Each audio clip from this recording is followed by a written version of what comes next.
আসসালামু আলাইকুম সুপ্রিয় শিক্ষার্থী বন্ধুরা, তোমরা কেমন আছো? আশা করছি আল্লাহর রহমতে সবাই ভালো আছো।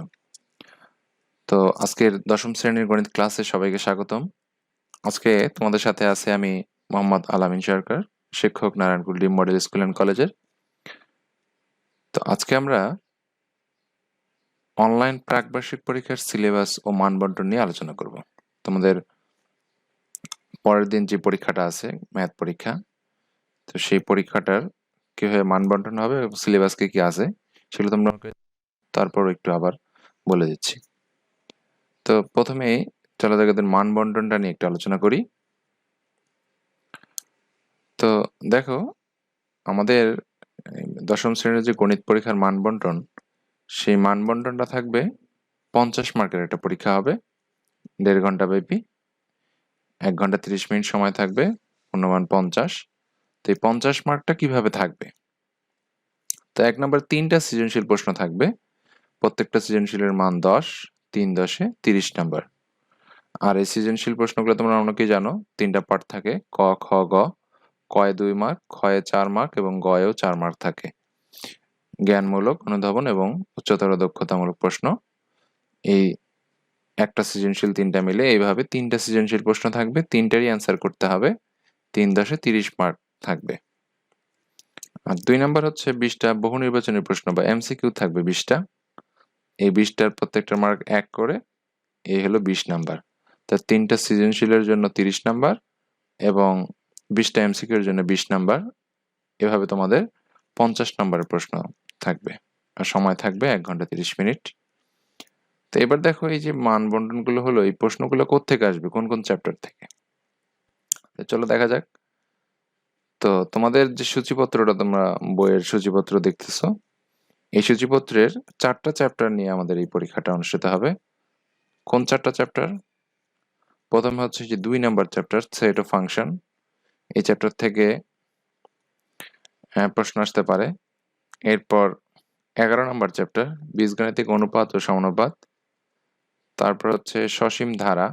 সসীম ধারার মধ্যে তোমরা 13.2টা বেশি ইম্পর্টেন্ট, এটা ভালো করে পড়বে, গুণোত্তর ধারা যেটাকে বলা হচ্ছে। এরপরে হচ্ছে পরিমিতির, পরিমিতিতে প্রায় 4টা অধ্যায় এখানে রয়েছে, 16.1, 16.2, 16.3 এবং 16.4। তো তোমরা এই পরীক্ষার জন্য 16.2টা ভালো করে পড়লেই আমার মনে হয় ভালো হবে। তবে এখানে একটু কথা বলে নেওয়া যাক, তোমাদের এখানে 4টা অধ্যায় রয়েছে। 4টা অধ্যায় থেকে এমসিকিউর ক্ষেত্রে সবগুলো অধ্যায় থেকেই এমসিকিউ প্রশ্ন আসবে। তবে সৃজনশীল প্রশ্নের ক্ষেত্রে 4টা অধ্যায় থেকে 3টা অধ্যায়, এখান থেকে যে কোনো 3টা অধ্যায় থেকে 3টা সৃজনশীল প্রশ্ন হবে, প্রত্যেকটার অ্যান্সার করতে হবে। তো 4টা থেকে 3টা, এর মধ্যে আমি আরেকটু সহজ করে দিচ্ছিলাম। তোমাদের পরিমিতির এখানে 4টা অধ্যায় আছে। পরিমিতির অধ্যায়টাতে তোমাদের শুধুমাত্র 16.2 বলে দিলাম।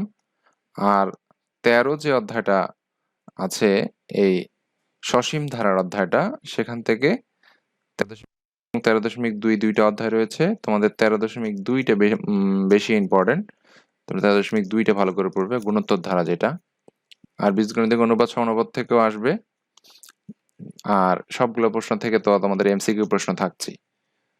আরেকটু যদি সহজ করে বলা যায় তোমাদের জন্য, সেখানে বলা হচ্ছে যে তোমাদের যে বইয়ের যে সৃজনশীল প্রশ্নগুলো রয়েছে, উদাহরণে এবং অনুশীলনীতে, এই সৃজনশীল প্রশ্নগুলো খুব ভালো করে মনোযোগ সহকারে প্র্যাকটিস করবে, যাতে তোমরা ভালো অ্যান্সার করতে পারো। তো এই বইয়ের সৃজনশীল প্রশ্নগুলো উদাহরণ এবং অনুশীলনীর, সেটা যদি তোমরা ঠিকঠাক মতো প্র্যাকটিস করে পরীক্ষা দিতে পারো, তাহলে আশা করি তোমরা সবাই পরীক্ষায় ভালো নাম্বার পাবে। তো আরেকটি কথা শেষে বলবো যে, পরীক্ষার আগের দিন রাত্রে খুব বেশি করে পড়াশোনা করার দরকার নেই। তো এতদিন যেটা তোমরা প্র্যাকটিস করেছো, সেগুলো যদি ভালো করে তোমরা আবার প্র্যাকটিস করে দেখতে পারো, তাহলে আশা করি সবার পরীক্ষা অনেক ভালো হবে। আর এই ধরনের প্রশ্ন, আমার উত্তর তোমরা যদি সমস্যা মনে করো, তাহলে আমাদের ইউটিউব চ্যানেল আছে, সেখানে বিভিন্ন প্রশ্নের অ্যান্সার দেওয়া আছে, অথবা ফেসবুক গ্রুপে গেলেও তোমরা পাবে, আগের যে পোস্টগুলো দেওয়া আছে, সেখান থেকে দেখে দেখেও তোমরা প্রশ্নগুলোর উত্তরের হেল্প নিতে পারো। তো আজকে আর নয়, তোমাদের সবার সুস্বাস্থ্য এবং ভালো পরীক্ষা দেওয়ার আশা করে আজকের ক্লাস এখানে শেষ করছি। ধন্যবাদ সবাই।